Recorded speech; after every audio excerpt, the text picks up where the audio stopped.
साहब जय हिंद। जय हिंद जय हिंद। अरे साहब बैठे। अरे किस लिए हमें बुलाए हो?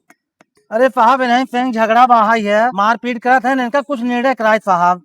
क्या निर्णय हम कराए बताइए। अरे साहब आप ही निर्णय करावा, कुछ कुछ कोनो समाधान करा।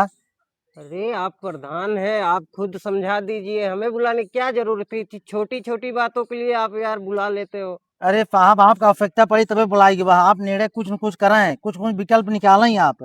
ठीक है, देखते हैं क्या मैटर है। अरे साहब लड़ाई झगड़ा हरदम करत रहा थे। क्या है तुम लोगों का? रोज जो चिक चिक फान के रखते हो।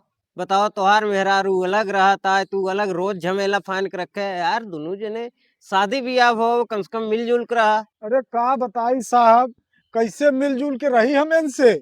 काहे ना रही चाहता बतावा। अरे साहब ठंडी में हमें नहावे बिना ना देती। दिमाग की माँ का चूदे क्या हो गया? एक नंबर के छिलना हो। क्या बढ़िया था।